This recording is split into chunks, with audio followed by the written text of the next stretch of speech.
floor is hers. So once again, good morning.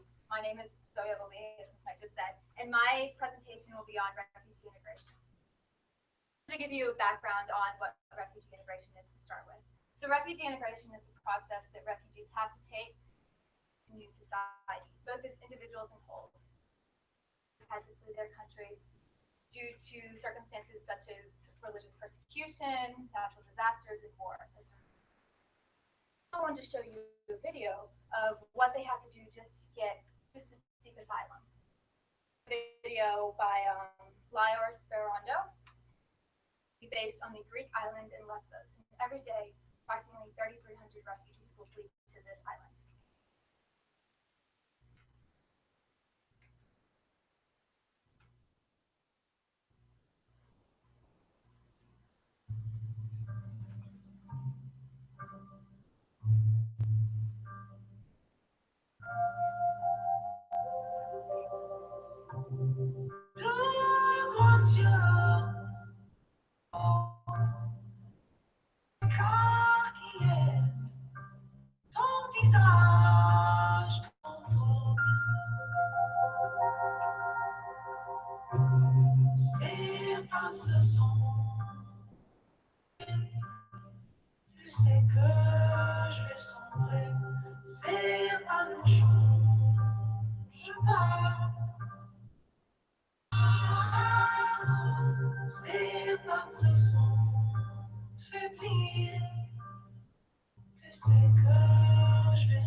Okay, so that was just to give you a glimpse of what many of the refugees have to go through just to get. And so my research question was, what are the most compelling issues refugees face while trying to integrate into foreign countries? Problems I found, but the biggest one by far had to be xenophobia, which is the fear or dislike of people from other countries. And then for my internship, I worked with the International Neighbors, the organization based in Charlottesville, Virginia. And it's a fairly new organization, actually. It was created in November of 2015. And my mentor was Kari Miller. She's the founder of International Neighbors at Greenbrier Elementary School in Charlottesville. And that's when she noticed the staggering amount of refugees. There's actually, I think, 100 kids, a little over 100 that go to Greenbrier that are. And my internship was that there's no physical location for International Neighbors networking thing. So I would meet in this parking lot next to this apartment complex. I would go visit families and teach them about toothpaste and toothbrushes and help them with English, and also other things like getting driver's license. And this is one of the families I worked a lot with, and they have a very interesting story, actually. Worked for the US government in Afghanistan. He was an interpreter, and his life was threatened because of it and that of his family. So they said, okay, we'll bring your family over here. 5 children came over. In a week, your wife will be here. Not here. 2 months later, she's not here. Finally, 6 months later, she was able to come across here.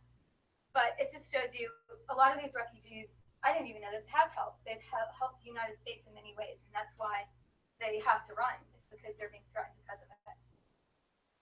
That was a big thing. And this family was just, and I promise you they're not in pain, they're just very, very hyperactive. They would always be running around, always jumping, doing everything.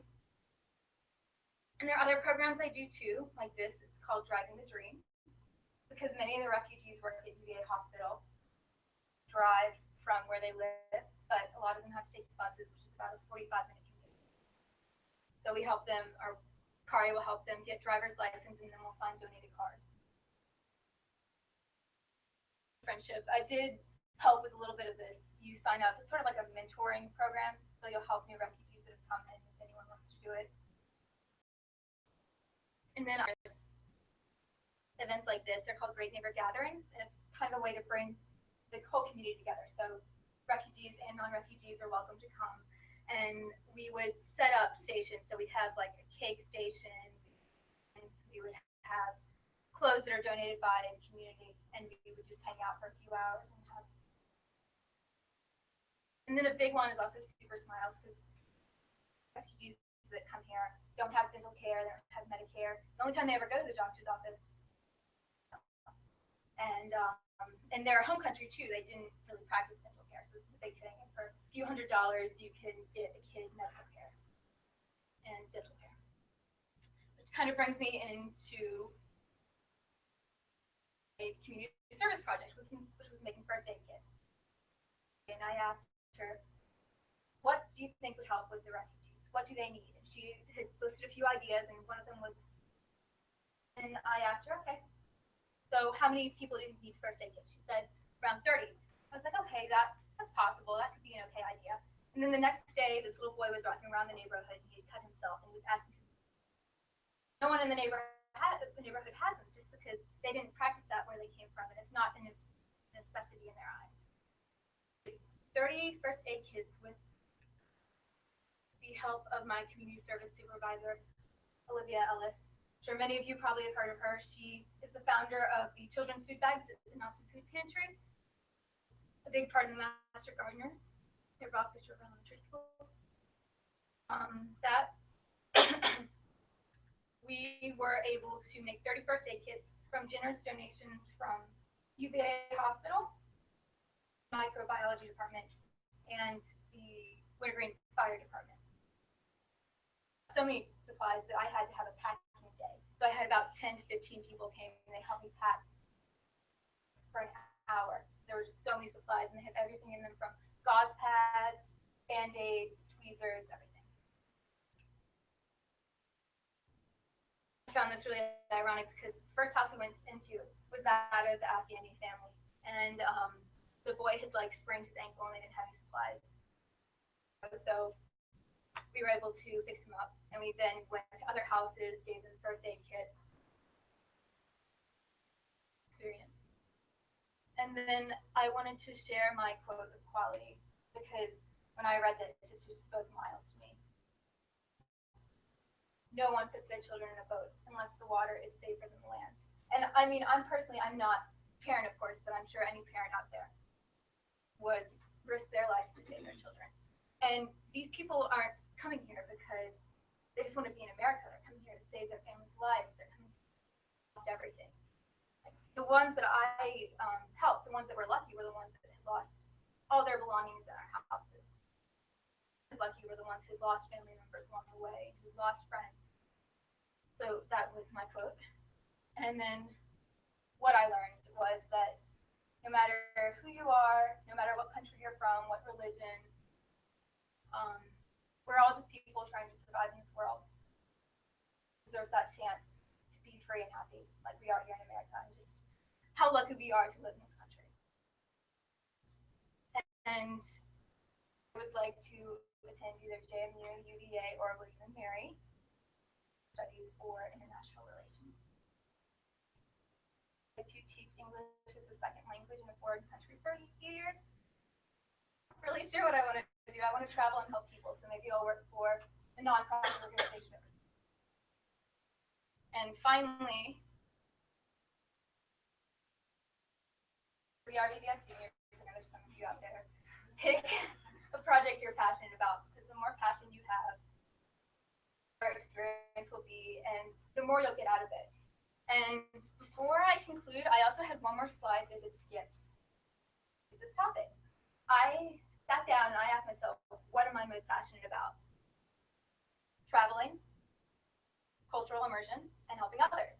And of course, I can't travel to Europe for my so I thought about what I could do. Well, there's so many refugees in our Charlottesville community. I could get immersed in their cultures, but in a way, I'd be broadening my horizons by not leaving home at the same time.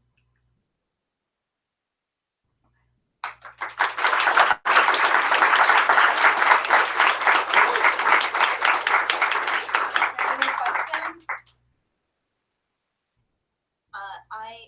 I'd like to congratulate you on completing a project that has so much immediate benefit to the people you were serving. I think your photos really speak to that. Interested in how you could sustain your engagement with this organization or these families, and if you can think of another need that could similarly be addressed. I mean, you said it took you an hour with help to assemble the first aid kits. That their needs can be met. Well, for the first part of that question, I actually am still in the loop with International Neighbors, so I get emails, and anyone can sign up if they want to get emails, and you can just go to events and Facebook. Actually, I have Facebook friends that are the refugees, so I can always keep up with them. I can always contact them if I want to, because they're just. And I think one of the things is just volunteering would help, because like I said, this is just a networking organization. So they find people that are good in one certain area, and they'll create new programs involved. The better the program will be, and the more help will be provided. Thank you. You're welcome.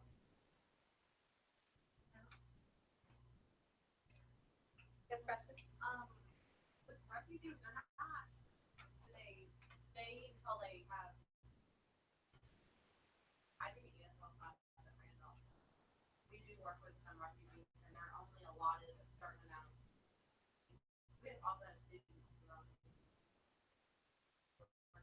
I mean, many of the families do stay. Are fairly new to this community, so I'm not really sure how that would play out in the end. But International Neighbors does have people in the government that can help them if they need to stay. But we do have some asylum seekers too, which is another animal in itself. Any more questions?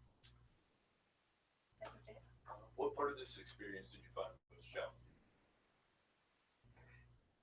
I would have to say, in some ways, actually communication, just because some of the people don't speak English at all, so you just have to kind of guess what they're saying. Dr. Rita? I was just wondering, like, so these people are coming from another country. How do they, United States, like, how did they end up in Charlottesville? It's such a big place. So my initial thing that I was going to do is work with IRC, it's International Refugee Committee in Charlottesville, bringing the refugees here. So I'm not really sure if they have a choice, but there's 13 IRCs across the nation, I guess, and they focus on getting them there. And that's just how they end up. And then once they're here, they can decide if they want to move. Like we just had Poly refugees move to Ohio because the housing was a month. So I think they just place them in one place, and then if they want to move, they're allowed to do so.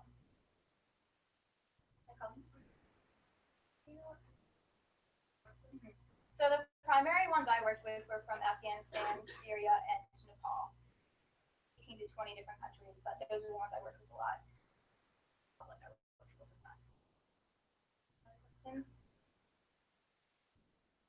Great. Are there any